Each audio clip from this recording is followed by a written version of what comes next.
আসসালামু আলাইকুম। গণিতের বেসিক না জানলে আসলে শর্টকাট মেথডও প্রয়োগ করা যায় না। যে গণিতের বেসিক জানে সে শর্টকাট মেথডে গণিতের জটিল সমস্যাগুলোকে সমাধান করতে পারে সহজে। দেখুন, এই রাশিটিকে আমরা এভাবে লিখতে পারি।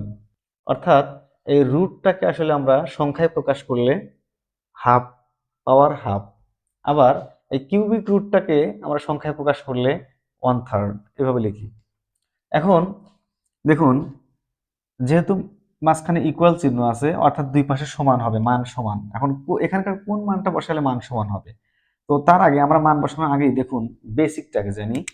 এখানে যে পাওয়ার আছে এটাও পাওয়ার এটাও পাওয়ার, আবার এটাও পাওয়ার এটাও পাওয়ার, তার মানে দুইটা পাওয়ার হয় গুণ হবে, গুণ মানে যেহেতু ভগ্নাংশ কাটাকাটি হবে।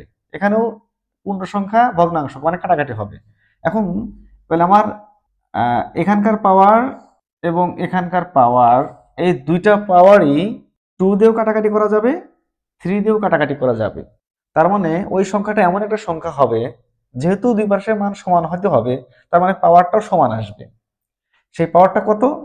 সেটা এমন একটা সংখ্যা যে সংখ্যাটাকে আমরা 2 দিয়েও ভাগ করতে পারবো, 3 দিয়েও ভাগ করতে পারবো। তার মানে সংখ্যাটা হলো 3 গুণন 2 মানে 6। 6কে আমরা 2 দিয়েও ভাগ করতে পারি, 3 দিয়েও ভাগ করতে পারি। এখন দেখুন, আমরা যদি এখানে আসি x প্লাস 1, তার মানে এখানে 1 রয়েছে এবং এখানে x এর মান যদি আমরা 5 বসাই, 5 নেই, তাহলে 5 প্লাস 1 মানে 6।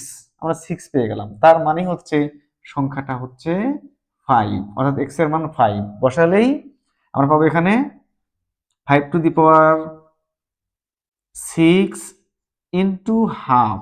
এখানে কাটাকাটি করে 3 পাবো, অর্থাৎ 5 কিউব পাবো।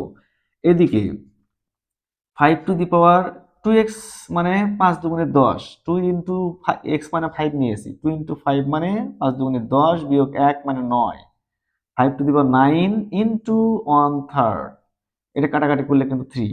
তার মানে আমরা পাচ্ছি 5 টু দি পাওয়ার 3। অর্থাৎ এখানেও দুই পাশেই সমান পেলাম। তার মানে দেখুন কত সহজে সমাধান করা যায়, কিন্তু এই বেসিকটুকু না জানলে কিন্তু সম্ভব নয়। সুতরাং গণিতের বেসিক জানুন, গণিতে ভালো করুন। ধন্যবাদ।